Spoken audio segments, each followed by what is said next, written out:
The smell of roasting prime rib filled the house as I sat in the corner chair of Denise's living room, watching my family prepare for Christmas dinner. My daughter-in-law moved around the kitchen like a conductor orchestrating a symphony, barking orders at my son Marcus and teenage kids about table settings and wine selections. Make sure you use the crystal glasses, Denise called out. This is a special meal. We're celebrating Marcus' promotion and our new financial stability. Marcus beamed as he arranged expensive bottles of wine on the counter. Still can't believe I made a senior partner. The salary increase is going to change everything for us.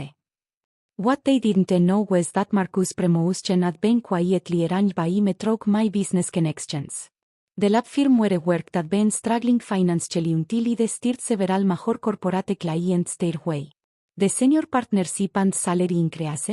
That was my way of ensuring my son could provide for his family without knowing the money came from me. Mom, can you help with the salad? Marcus called over to me. Oh no, Denise said quickly, your mother's all dressed. At her age, she shouldn't be doing kitchen work. Besides, I have everything under control. I'd been living with Marcus and Denise for 6 months since what they believed was my financial collapse following my husband's death. What they didn't know was that I'd carefully orchestrated the appearance of poverty to test their character while I secretly managed my multi-million-dollar portfolio from my laptop in their guest room. The test results have been disappointing. How much longer on the roast? Marcus asked, checking his watch. The Hendersons will be here soon, and I want everything perfect. 20 minutes, Denise replied. Used an oak time to get everything plated beautifully. I watched her pull the magnificent prime rib from the oven, easily a $200 piece of meat, perfectly seasoned and cooked to a beautiful medium rare. The sight of it made my mouth water. I'd been looking forward to Christmas dinner all week. Mom, Marcus said, walking over to my chair, Denise made something special used for you. Denise disappeared into the kitchen and returned with a plate covered by a cloth napkin. She set it down on the table tray beside my chair with a flourish. I know you've been struggling with your appetite lately, she said with that saccharine smile she used when other people were watching. So I made you something more appropriate for your digestive system. She pulled away the napkin to reveal a small portion of what looked like leftover casserole from several days ago. The edges were dried out, and I could see small spots of green and white mold growing on the noodles. It's the tuna casserole from Tuesday, Denise explained cheerfully. I saved some used for you because I know you mentioned liking it. I stared at the moldy food while the rest of the family received generous portions of prime rib, roasted vegetables, and Yorkshire pudding. The contrast was deliberate and humiliating. Denise, Marcus said quietly, maybe Mom would like some of the roast beef? Oh, I don't think that's a good idea, Denise replied, loud enough for everyone to hear. Rich foods like that can be hard on elderly digestive systems. This is much more suitable for someone in her condition. The doorbell rang, announcing the arrival of the Henderson family, their wealthy neighbors who Denise was desperately trying to impress.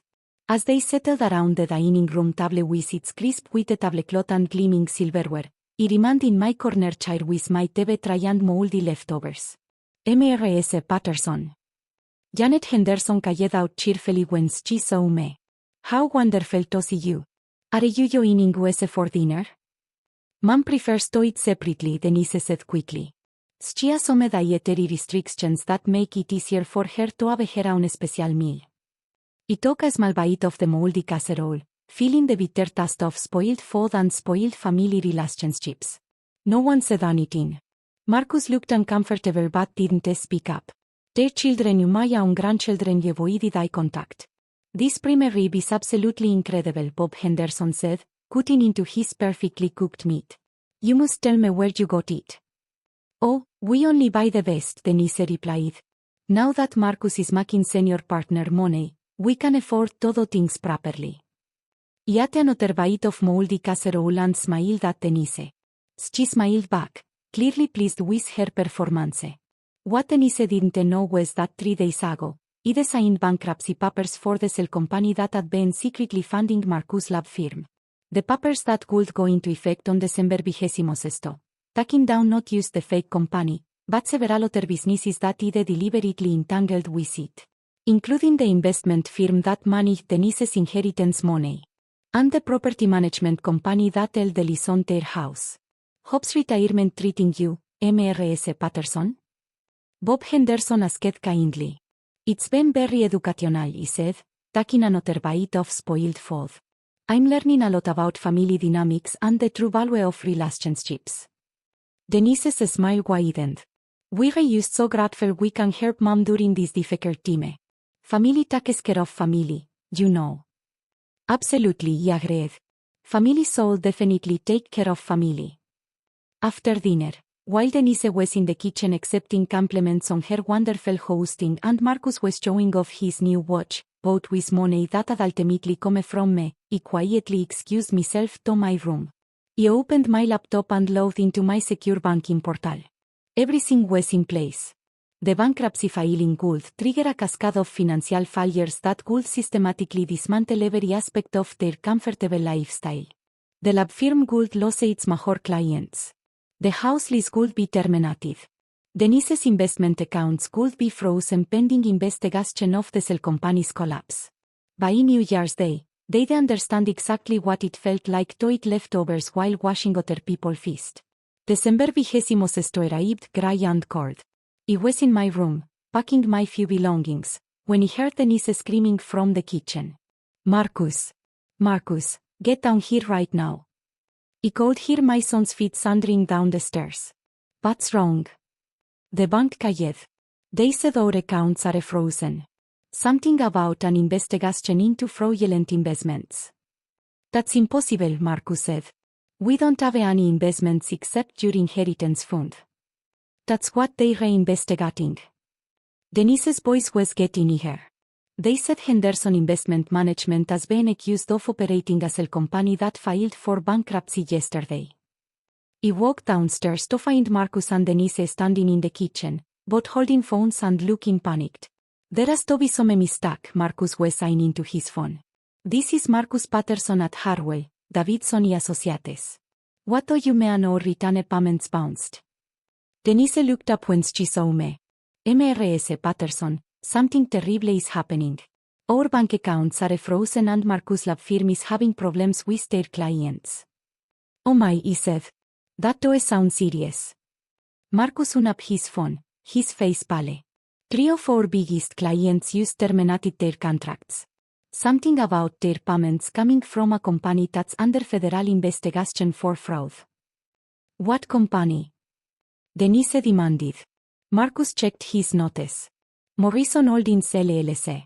They've been our biggest client for 8 months. Paid us over $300,000 pesos in return fees. I pulled out my phone and showed them a news article in the market. Is this the company you mean? Marcus read aloud. Morrison Holdings LLC files for bankruptcy amid federal investigation into fraudulent investment schemes. Company CEO Margaret Morrison accused of operating elaborate cell company to funnel money through multiple businesses. Margaret Morrison, Denise said slowly. Why does that name sound familiar? Because, he said calmly, Margaret Morrison is my maiden name. And Morrison Holdings LLC is my company. The silence that followed was deafening. Marcus stared at me. Mom, what are you talking about? I'm talking about the fact that I've been funding your entire lifestyle for the past 8 months through a complex network of cell companies and investment schemes. I pulled out a folder from my purse, the same purse they'd marked for being cheap and old-fashioned. Morrison Holdings LLC was created to funnel money to your lab firm through fake client contracts, he explained. Henderson Investment Management was managing Denise's inheritance under my direction. The property management company that owns this house? Also mine. Denise grabbed the papers, scanning frantically. This says you own our house. I own your house, your cars, and approximately 70% of your assets, he said. I'll throw various cell companies that I deliberately set up to fall on December 26. Marcus was reading over her shoulder. Mom, this don't make sense. How do you have this kind of money? You've been living with us because you couldn't afford your own place. I've been living with you because I wanted to see how you'd treat someone you thought was powerless, he said. Yesterday's dinner answered that question definitively. I pulled out my laptop and showed them my real financial portfolio. I'm worth approximately 23 pesos million, Marcus. I inherited your father's construction business and grew it into a regional development company. I also own commercial properties, investment funds, and several smaller businesses. Denise was hyperventilating. $23 million. The financial collapse that brought me to life with you was entirely fictional, he continued. I wanted to test your character when you talked I had nothing to offer you. Marcus was staring at the laptop screen. All this time, you've been rich. All this time, I've been watching you treat me like garbage because you thought I was poor, he corrected. Yesterday, when you served me moldy leftovers while your guests at the prime rib, you showed me exactly who you really are. He closed the laptop and stood up. The bankruptcy of Morrison Holdings will trigger the collapse of 12 interconnected businesses. Your lab firm will lose its 3 biggest clients. Henderson Investment Management will be investigated by the SEC. This house will be foreclosed on within 60 days. Denise was crying now. How much will we lose? Everything, he said simply. Your house, your cars, Denise's inheritance money, Marcus' partnership at the firm. You will be exactly where you talked it was 6 months ago. Mom, please, Marcus begged. We can fix this. We can treat you better. We didn't know. You didn't know you had money, he interrupted. But you knew it was your mother. You knew it was a human being who deserved basic respect and dignity. Instead, you fed me moldy food while your neighbors watched. He picked up my suitcase. I've rented a lovely penthouse downtown. 2 bedrooms, Riverview, full-time concierge service. The kind of place someone with 23 pesos million can afford. Where does this leave us? Denise whispered. Exactly where you put me yesterday, he said. Eating leftovers while other people feast. The only difference is, your leftovers won't be moldy. They used to be all you can afford. He walked to the door, then turned back. Oh, and Marcus? That promotion you were so proud of? The one that was going to change everything? When the firm loses to the major clients it was paying for, you will probably be the first partner they let go. As he waited for my taxi, he could hear them inside, frantically making phone calls to banks and lawyers and anyone who might help them understand what had happened to their comfortable life. The taxi arrived exactly on time. As we drove away, he could see Marcus and Denise standing in the window of the house they were about to lose, holding papers that proved everything they thought they owned had been an illusion. That evening, he sat in my new penthouse, eating a perfectly prepared dinner from the building's 5-star restaurant, looking out at the city lights reflected on the river. Tomorrow, I'd start the process of rebuilding the businesses I'd deliberately destroyed. The real companies, the profitable ones, the ones that employed hundreds of people who treated each other with respect. But Marcus and Denise? They'd spend the next few months learning what it felt like to